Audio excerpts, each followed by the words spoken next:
Հարկ Աստծո, որ մենք նորից այստեղ ենք, շնորհակալ ենք Աստծուց, որ առողջություն տվեց եկանք, թող լսող ականջել տա, որպեսզի իր խոսքը լսենք եւ կատարենք։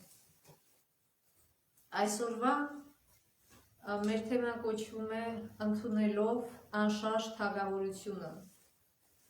Հիշելու համարն է Եբրայեցիս 12:28 համարը, ուստի անշարժ թագավորությունը առածը լալով, ամուր բռնենք այն շնորհքը ու Աստված պաշտենք հաճելի կերպով, ակնածությամբ եւ բարեպաշտությամբ։ Ուրեմն մենք այս ամբողջ ընթացքում Եբրայեցիս գիրքը ոնց սկսեց, որ Հիսուսը մեր միջնորդն է, մեր առաջնորդն է, մեր հավատքի կատարողն է, մեր քահանայապետն է, մեր թագավորն է, եւ վերջում կարծես թե արդեն համարյա վերջին գլուխն է եւ Պողոս Արաքյալը կարծես թե իմիա բերում ամեն ինչ եւ նաեւ ավելացնում է մի ուրիշ բան։ Հեսա կտեսնենք ինչ է ավելացնում։ Ուրեմն առաջինը կարդանք Եբրայեցիս 12:22-ից 24 համարները։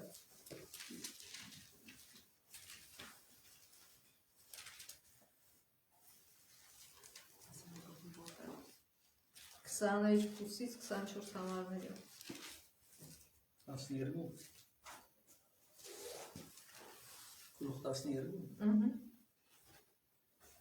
Բայց դուք Սիոն լեռան մոտեցել եք ու կենտրոնի Աստծո քաղաքին,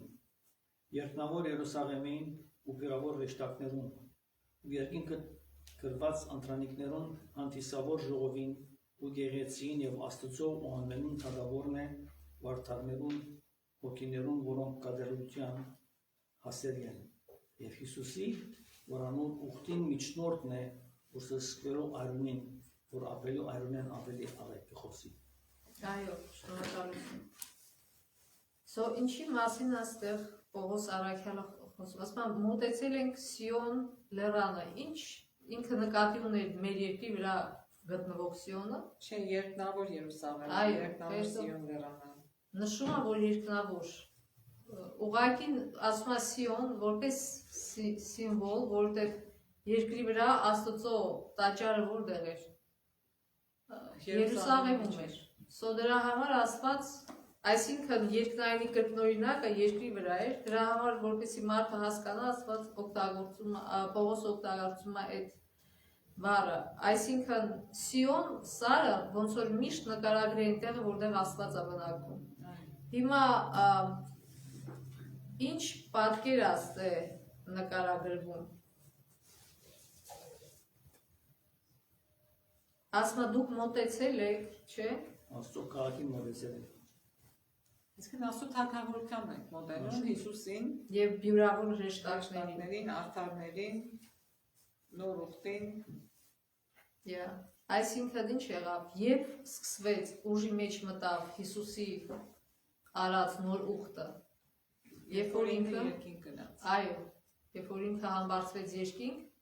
եւ հեսի հենց այդ պատկերն է նկարագրում, որ այսքան տարիներ մարդիկ սպասել են 1000 տարիներով, որ պիտի փրկիչը գա, պիտի մեկը գա եւ փրկի իրենց, եւ հիմա արդեն մոտեցել ենք, այդքան մոտ ենք, որ Հիսուսը իրագործեց արդեն դա։ Եվ երկնքում անում է բարեխոսություն մեր համար, բայց դեռ մինչև վերջ չենք հասել, եւ ինչ է ասում դրանից հետո, արդեն ստեղ ավելացնում է ինչը, որ դատավոր եւ Աստուծո, որ ամենուն դատավորն է։ Ամեն։ Այսինքն ստեղ մի մանրամասներ ավելանում, որ Աստված դատելու է։ Շատ լսում ենք, որ շատ մարդիկ միշտ ասում են, չէ՞, Աստծո դատաստանը լինի այս մարդու վրա կամ այն մարդու վրա, ինչի Աստված նրան չի դատում, ինչի Աստված նրան չի դատում, բայց Աստվածաշունչից մենք տեղեկանում ենք, որ դատ կայանալու է։ Կարդանք Եբրայեցիս 12:23 համարը։ Նոր կարդացի, այդ որ ասացի, հանդրանիքների ու երկինքը դրված անդրանիքների հանդիսավոր ժողովին եկեղեցին եւ Աստծո, որ ամենուն դատավորն է ու արդարներուն հոգիներուն, որոնք կատարելության հասել են։ Այսինքն ստեղ Աստված նաև ներկայացում է որպես դատավոր։ Հիմա մարդիկ, երբ որ մեկը մի վատ բան անում, ուզում են, որ անմիջապես այդ մարդու դատաստանը տեղի ունենա։ Հələ դատնել չէ, դատաստանը միանգամից, դատաստանը այսքան պատիժը։ Բայց մենք գիտենք, որ Ամերիկայում մի սիստեմ կա դատարանների, որ այսքան արդարադատության, որ ինչ է անում, չես կարող միանգամից մարդուն պատժես, դե առաջինը ապացուցես, որ մարդը մեղավոր է, Մարդը արդար է մինչև որ հետո դատ պիտի կայանա, այո, այսքան պրիզումպցիա невиновности ուսերտեց են ասում, հայերեն ով են ասում, այսքան ինչև չապացուցես, որ այդ մարդը մեղավոր է, չես կարող պատիժը տաս, եւ դատը դրա համար է տեղի ունենում։ Հիմա Աստված անելու է դատաստան, ասում է գրքերը բացվեցին Դանիելի մեջ չէ, ասում է հինավուրցը նստեց, գրքերը բացվեցին։ Բայց եթե ուշադրի լինենք Աստվածաշնչում կա երկու հատ դատավարություն։ Մեկը, որ ստեղ հիշված է, այսինքն այսի առաջին դատավարությունն է, որտեղ ասում է կյանքի գիրքը բացվեց, կյանքի գրքի մեջ գրվածները դատվեցին, այսինքն ոնց դատվեցին։ Եթե մարդը, ասում է Աստծո դատաստանը սկսելու է որտեղից, Աստծո տնից, այսինքն այդ մարդկանցից, ովքեր ասում են, որ մենք Աստծուն հավատում ենք, որ մենք Աստծուն պաշտում ենք, որ մենք Աստծո հետևից ենք գնում, որ մենք քրիստոնյա ենք։ Եվ բացվելու է իրանց կյանքի գրքերը եւ դրա տեսնելու են իրա ինչ որ ինքը ասել է ճշմարտությանը համապատասխան է թե չէ, արդյոք այս մարդը վստահելի մարդ է, որ մտնի երկնքի արքայություն։ Այս առաջին դատավարությունը դրա համար է լինելու, որոշվելու է թե ով այս բոլոր մարդկանցից, ովքեր հավակնում են մտնելու երկնքի արքայություն, ով պիտի մտնի երկնքի արքայություն։ Եթե նայում են գործերը եւ տեսնում են, որ այս մարդը ասել է իրականում, բայց ուրիշ բան արել, ինչ արել, ասում է անունը ջնջվում է կյանքի գրքից։ Պողոսը թե Պետրոսը չեմ հիշում, ասում է, չէ, նենց ապրեք, որ ձեր կյանքի ձեր անունը չջնջվի կյանքի գրքից։ Այսինքն դեռ հերիք չի, որ մենք մկրտվում ենք, մեր անունը գրվում է կյանքի գրքում, չէ։ Կարևորը, որ կարողանանք առաջ գնանք, կարողանանք ճիշտ ճանապարհին մնանք, կարևորը վերջն է։ Վերջը ավելի կարևոր է, քան թե սկիզբը։ Եվ իհարկե մեջտեղն է։ Վերջն է չի լինի, բայց մեջտեղ, այո, մեջտեղը ավելի կարևոր է, քան սկիզբը, եւ վերջը ավելի ամենակարևորն է։ Վերջը այդ ժամանակ երևա, թե մենք իրոք քանի կոպեկ արժեր մեր դավանանքը։ Բայց փառք Աստծո, որ Հիսուսը այս դատավարության ժամանակ կատարում է փաստաբանի գործը եւ այն մարդիկ, ովքեր արել են, բայց ապաշխարել են, ինչ է լինում։ Իրանց ներվում է, չէ՞։ Եվ պիտի ուրախանանք, որ այս դատավարությունը լավ լուր է բոլոր նրանց համար, ում օգտին կորոշվի։ Այսինքն Հիսուսը կասի լավ արեցիր, ճիշտ արեցիր, իմ բարի ծառա մտի քո տիրոջ ուրախության մեջ։ Բայց կա եւս մի այլ դատավարություն, այսինքն այս դատավարության ժամանակ իրանք կարդարացվեն։ Հիմա ով է բացել այս մարդկանց դեմ դատավարություն։ Ինչ որ մեկը պիտի բողոք ներկայացնի, չէ՞ որ այդ մարդուն դատեն։ Ով այդ բողոքը ներկայացնի։ Սատանան, այո։ Այսինքն մեր դասակում պրոկուրորը ոնց էր հայերը։ դահիճը Չէ, պրոկուրոր, որ մեղադրողը։ Դատարանում կա մեղադրող ու կա փաստաբան, որ պաշտպանում է։ Մեր մեղադրողը Սատանան է։ Ինչի է,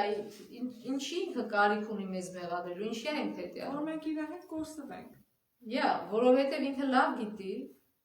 առաջինը նրա համար, որ ուզում է ապացուցի ասում, որ սրանք էլ են մեղավոր, դու սրանց փրկում ես, ես էլ եմ մեղավոր, որտեղ ինքը ուզում է վերադառնալ, կարոտել այդ տեղերը։ բայց արդեն հույս չունի, Այդ չի ուզում ենթադրել։ բայց հիմա էլ գիտի, որ ժամանակը կարճ է մնացել եւ ամեն մի փրկվածի համար ինքն է պատասխան տալու։ Եվ դրա համար ձգտում է, որ այս մարդկանց մեղադրի, որ չփրկվեն այդ մարդիկ եւ ամեն մեկ իր մեղքի համար վառվի, ոչ թե ինքը վառվի այդ մարդկանց համար։ Ինչի է ինքը վառվելու վերջում ապաշխարած մեղքերի համար։ Որտեղ ինքն է դրթել մարդուն, չէ՞։ Մենք գիտենք, որ մեր ուղեղը փոխանցող մի բան է, այսինքն ինքը ստանում է ինֆորմացիա, երկու տիպի ինֆորմացիա, մեկը Աստծուց, մեկը սատանայից։ Ու երբ որ մարդը ճիշտ է, սխալվում է, լսում է, անում է ինչ որ սատանան անում է, բայց հետո ուշքի է գալի, ասում է, ինչ արեցի, ներողություն է խնդրում սրտանց։ Եվ Աստված իրան ներում է, մաքրում է, եւ այդ մեղքից էլ է մաքրում, որ այդ մարդը չընկնի այդ վիճակի մեջ։ Դրա համար էլ ինքը իր մեղքը, այդ մեղքի ինքը կկրի, բայց այդ մարդիկ, ովքեր չապաշխարեցին, մնում է իրանց ուսերին, որովհետև իրանք լսեցին, իրանք են պատասխան տալու, այսինքն չապաշխարեցին։ So բոլորս էլ մեղավոր ենք, բայց ամենակարևորը, որ ապաշխարենք, ամենակարևորը, որ մեր մեղքերը բերենք Հիսուսի ոտքերի մոտ եւ ներում ստանանք եւ բացի ներումից մաքրագործվենք, որ Հիսուսը թույլ տանք, Հիսուսը մեզ պատրաստի երկնային արքայության քաղաքացի դառնանք։ Եվ երկնային արքայություն չենք մտնելու մեր հին բնավորությամբ։ Նոր սիրտ է, չէ՞ ասում են տալի, նոր սիրտ, նոր սովորություններ, նոր զգացմունքներ, ամեն ինչը նոր, այսինքն սիրով լցված։ Եվ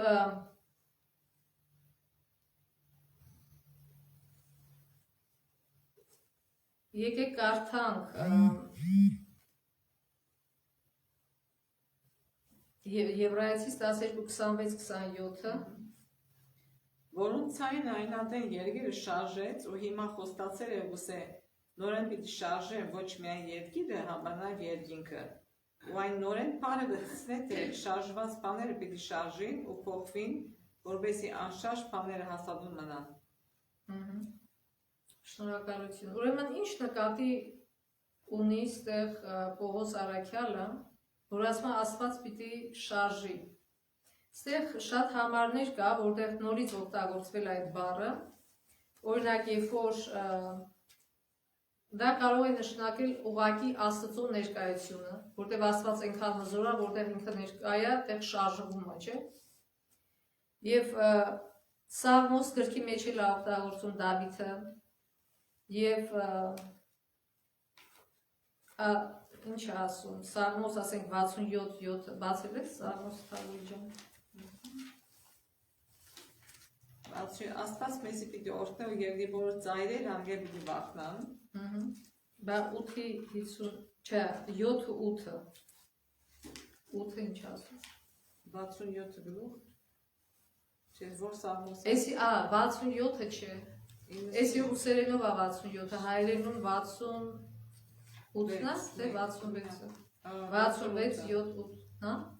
Ով Աստված բժողովի արչևեն կացածային այդ անապատեն ասած ավենը սելա երգիրը շարժեցավ, երգինքն աթով շաղ գաթեցուց Աստծո երեսեն, սիրանը շարժեցավ Աստծո Իսրայելի Աստծո երեսեն։ Այսինքն ինչ է նշանակում։ Իրա Աստծո ասма փառքը երբ որ Աստված անցավ, այսինքն նրա փառքը անցավ, շարժվեցին ամեն ինչ, երբ որ Մովսեսը ցույց Երբ որ Աստված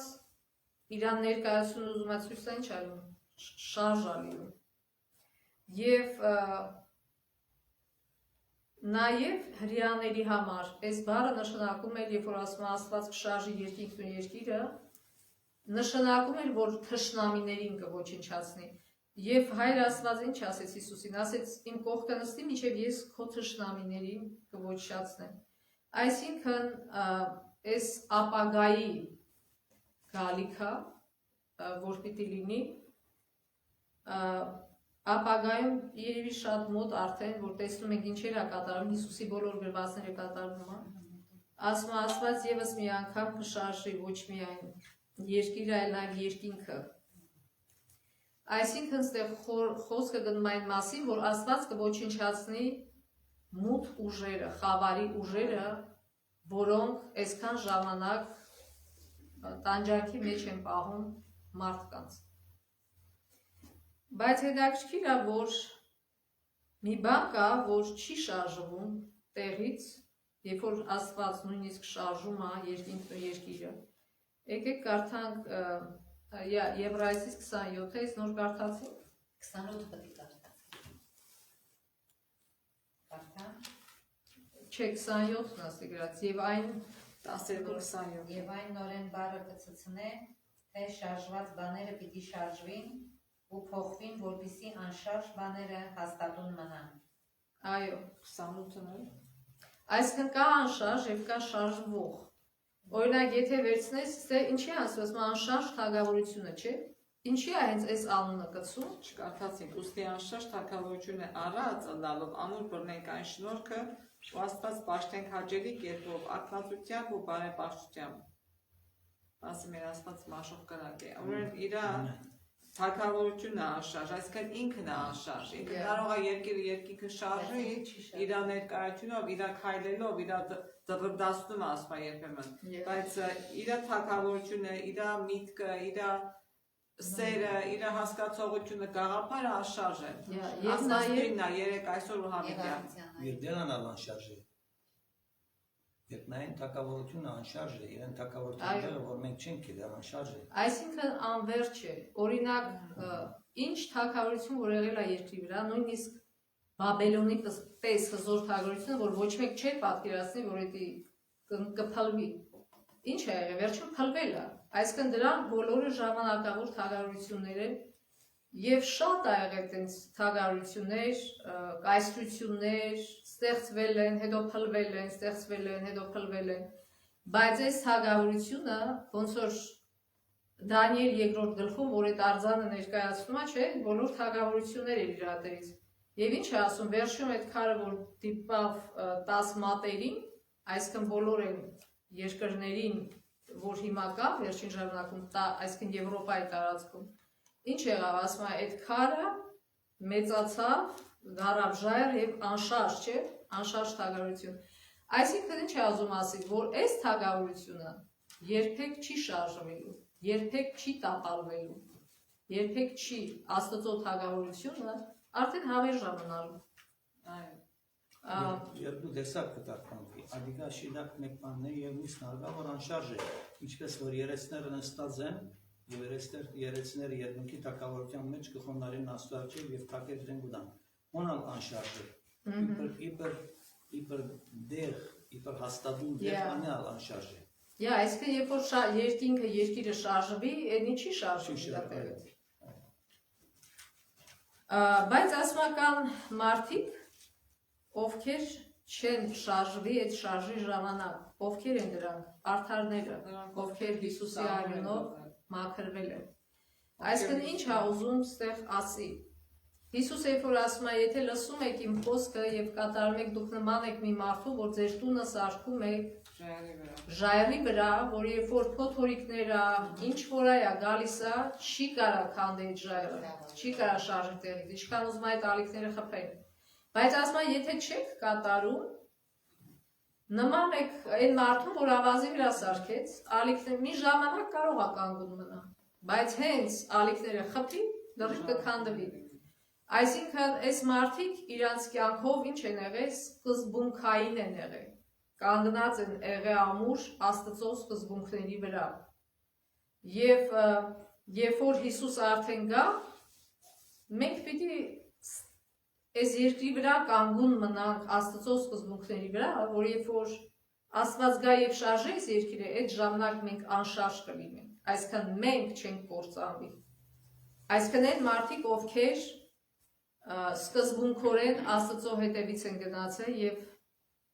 հենց սկզբից չեն ուզեցել շարժվել։ Այսինքն Հիսուսը ասում է Հովհաննես Մկրտչի մասին, որ խոսում են, չի ասում։ Ասում է ինքը այդ բույսի անունը ինչ էր։ որ ասում է դրա պես չի շարժվում։ Ասում Եղեք, ով գնացիք եղեք տեսնելու անապատում։ Եղեք շարժով եղեք մա։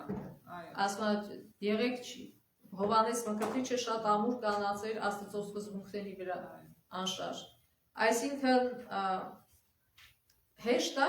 այդ սովորել այս կյանքում։ Իհարկե ոչ, հեշտ չի, բայց Հիսուսի հետ ամեն ինչ հնարավոր է։ 46-րդ Սաղմոսը, որ ասում է Աստված անոր մեջ է, այսինքն նրա այն մարդու մեջ, այն պիտի չի սասանի, Աստված անոր պիտի օգնի առավոտ կանով։ Այսինքն շատ կարևոր է մենք առավոտյան մենք դասերը սովորենք, մեր սուրբ կգարտանք, մեր առավոտ կանենք։ Հետհավոսները կխռովին, թագավորները կշարժին, հիմա ոնց որ տեսնենք, Բարձյալի ձայնը կուտա երկիրը կհալի, զորաստերը մեզի հետ է, Հակոբի Աստվածը մեր ապավենն է։ Եկեք ու տեսեք Տերոջը գործերը, որ ավերուններ երավ երկրի մեջ։ Պատերազմները կդադարեցնե մինչև երկրի ծայրը։ Հետո ասում է 10-րդ համարը 46 գլխի Սաղմոս, հանդարտ կեցեք ու գիտեք, թե ես եմ Աստված։ Բացի այդ Ուրեմն եւ շարժ լինելը, Արթարները շարժվեն ինչ է ու նշանակում։ նրանք ովքեր որ Աստծո հետ են, նրանք են անշարժ։ Եվ առաջին Թեսաղոնիկից 4:13-17-ում ինչ ասում, որ իրան, այսինքն ով որ հարություն առնի եւ ով որ կենթանի արդարին ինչ ալնում։ Ոնց ալնում, որ այդ բոլոր մեռնում են, այս մարդիկ չեն մեռնում։ Նոր մարմին կստանան, այսինքն նոր տիպի մարմին, հոգևոր մարմին, բայց էլի նյութական, ոնց որ ասեցին, քանի անգամ կրկնել ենք, որ Հիսուսը երբ որ հարություն առավ, ինքը նոր մարմին ուներ, չէ՞։ Եվ երբ որ տեսան, վախեցան, դե որտեղ ինքը պիտի մտածում էին մեռած է, ինչ ասում, մի վախեցեք, ես ոչ հոգի եմ, ոչ այդ բանը ձեռ տվեք։ Եվ տվեք, զուգ կերավ, մեղր կերավ, այսինքն ինչ այդ է նշանակում։ Այն որ մարդիկ պատկերացնում են, դա չի որ ասում են հոգիները, ճիգդեմի եւ այլն։ Այսինքն դա իրական մարմին է։ Իրական մարմինը ուղղակի ավելի բարձրակարգ, որ ինքը կոչվում է փառավորյալ մարմին։ Փառավորված մարմին, ասենք ասած, որի վրա չի ազդի ձգողականության ուժը, որը կարող կլինի ապրել վերին մթնոլորտում։ Հիմա մենք այս մեղավոր մարմին չենք կարող, կմեռնենք։ Այդ մարդիկ, որ գնում են տիեզերք ինչ են անում, հատուկ շորեր են, բաներ են, չի հատվում, սկաֆանդրներ, որպեսզի չմեռնեն և օքսիջեն են վերցնում իրանց հետ։ Ուրեմն ստեղ մի բան էր գրած, որ ես մոռացա նշեի, մյուս դատավարությունը, որ Պողոս առաքյալը գրում է երբ է լինելու, Հիսուսի գալուց հետո, չէ՞։ Հիսուսի գալու ժամանակ։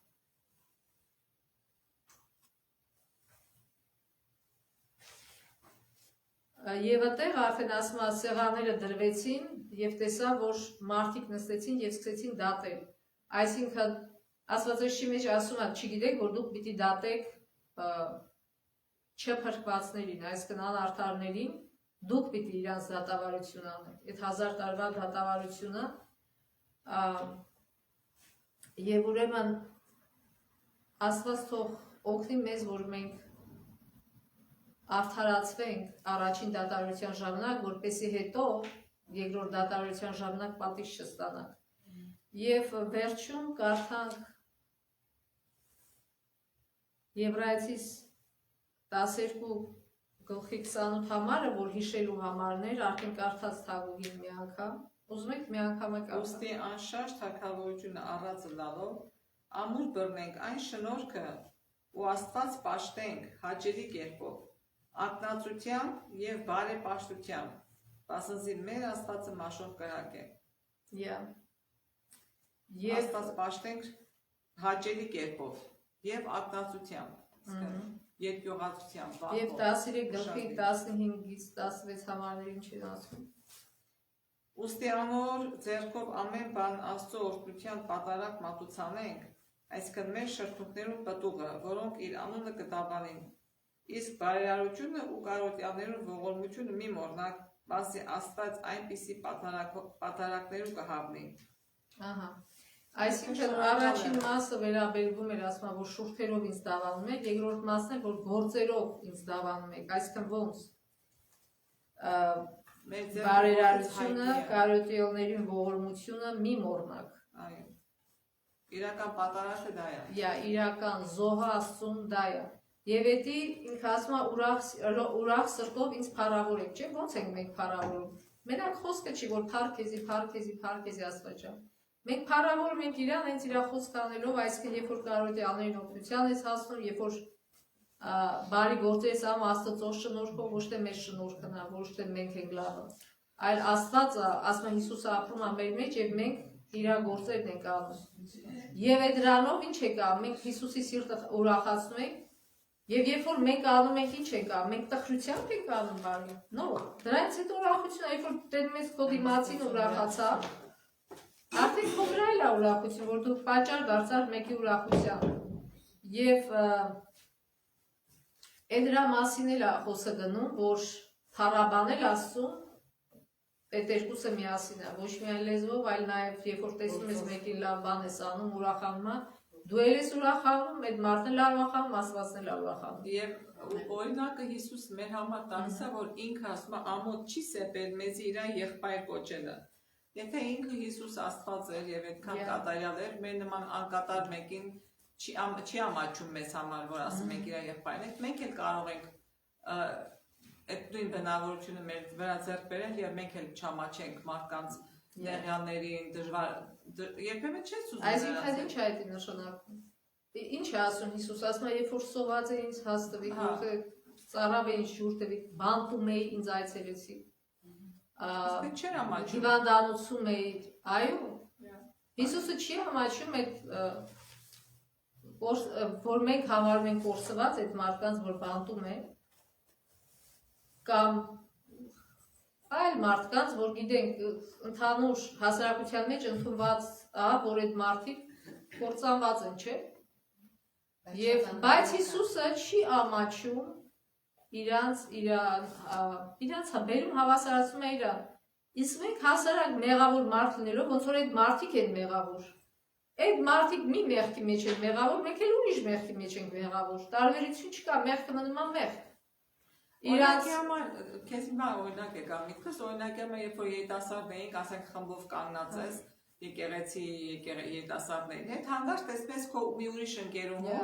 ու նրա մոտ դու ասում ես, բարև ոնց ես, սրանք ով են, ամաչում ես, ասես որ մենք սրանք եկեղեցի ընկերներ են։ Հասկանում ես, այս ժամանակ մեր համար ոնց որ որտեղ սովետում հա սովետում էլի, բայց հա ամաչում են ասել որ սրանք ես եկեղեցի ճանաչ, այստեղ չէ, արդեն մենք այստեղ չենք ամաչում, հակառակը պատիվ ենք զգում, որ մենք եկեղեցի ենք գնում, պատիվ ենք զգում, որ մենք եկեղեցից ընկերներ ունենք, ծանոթացնում ենք, բայց երբեմն նույնիսկ դրա մեջ ենք ամաչում։ Հիսուսի անունը տալու համար ամաչում ենք, ասենք որ սա մեր եկեղեցական ընկերներ։ Բացի դրանից կարա լինի էդի ասենք քո ազգականը, որ աղքատը, ասենք թե աղքատ շորերով գալիս է, դու լավ կամպանիայի մեջ ես, ասա լավ։ Այո, հա, ամաչում ես։ Եվ ամաչում ես, ցույց չես տալի, որ դու այս մարդուն գիտես, չէ։ Այսինքն սրտուսի բիզներ ավերեն, շոպլիկություն են։ Կամ հենց այդ շոպլիկն անգնում նրանց հարուստների, աչքերի վրա, շրջապատ ստեղծի, բայց հետևներից է խոսում։ Քրիստոնյան ինչով է տարբերվում աշխարհիկ մարդուց, որ իր համար բոլորը հավասար է։ Այդ չի նշանակում, որ ես պիտի սեմ համարել հարուստներին, չի, կապ չունի, մարդը մարդ է։ Բայց նույնիսկ Աստվածաշունչում Հակոբոսի մեջ ասում է, չէ, ասում է դուք քրիստոնյա լինելով խախտում եք Աստծո օրենքը, ասում է երբ որ հարուստը գալիս է, ասում է արի առաջը նստի, երբ որ աղքատ շորերով մեկն է գալի, եւ ինձ ապշեցրեց մի բան, ասում է կեղտոտ շորերով, filthy անգլերեն ասում է։ Այսինքն նույնիսկ եթե կարա չէ աղքատ շորերի, բայց մաքուր, ասում է նույնիսկ երբ որ մարդը կեղտոտ է, օրինակ մի եկեղեցի որ այցելում է, մի կին կար, հոմլես էր։ Բայց մարդը հետաքրքրվում էր, գալիս էր, նստում էր այն վերջերը, որ մարդկանց չխանգարի եւ լսում էր։ Վերջը նստելով էլ ոմանց անհանգստացնում էր եւ ամեն բան ուզում էին այլ ու կնգան դուրս հանեն։ Այն մերտ ասում են,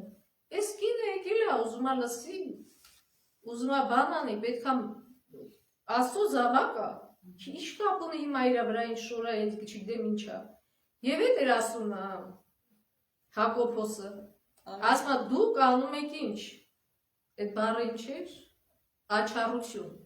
Աչառություն եք անում։ Որտեղ Հիսուսը արյունը թափել է եւ այն մարդը, ասում է ավելին, ասում է այդ հարուստները չէ, որ ձեզի հալածում են, ձեզի ճնշում են, նեղում են, ձեզի խաբում են, ձեր հալալ քրտինքի վրա փող են սարքում։ Բայց տեսեք աշխարհի օրենքը ոնց է,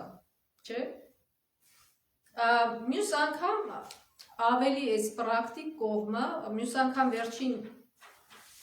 գլուխն է, այս եբրայեցիս գլխի, եւ այնտեղ այդ վերջին գլխում Պողոսը գրում է թե ինչպես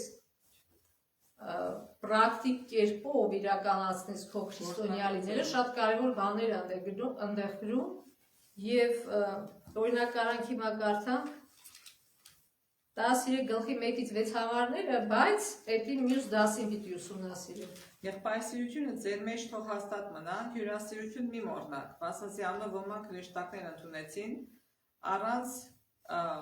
գիտնալու, մտքերի տնակ կապվածները, որպես թե անոնց հետ դուք հատ կապված եք և չաշարվածները,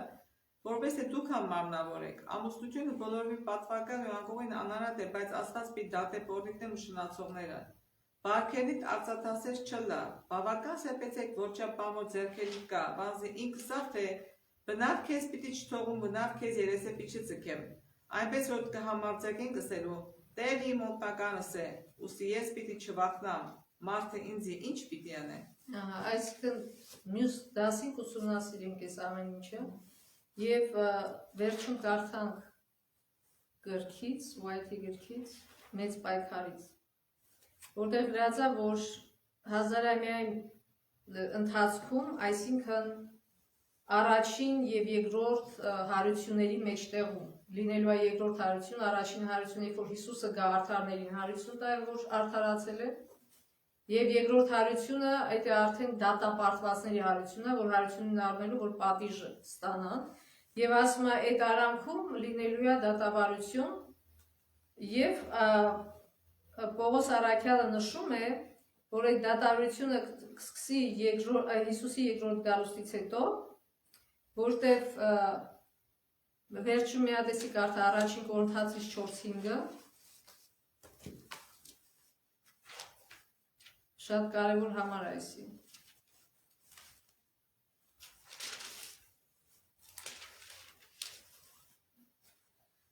Ուրեմն ժամանակին առաջ դատաստան մի ինեք, մինչև գա Տերը, որ խավարին գաղտնիքը լույսի պիտի հանե, ու սրտերում խորհուրդները հայտնի պիտի անե, եւ այն ատեն ամեն մեկուն գնահատությունը ասում է պիտի անա։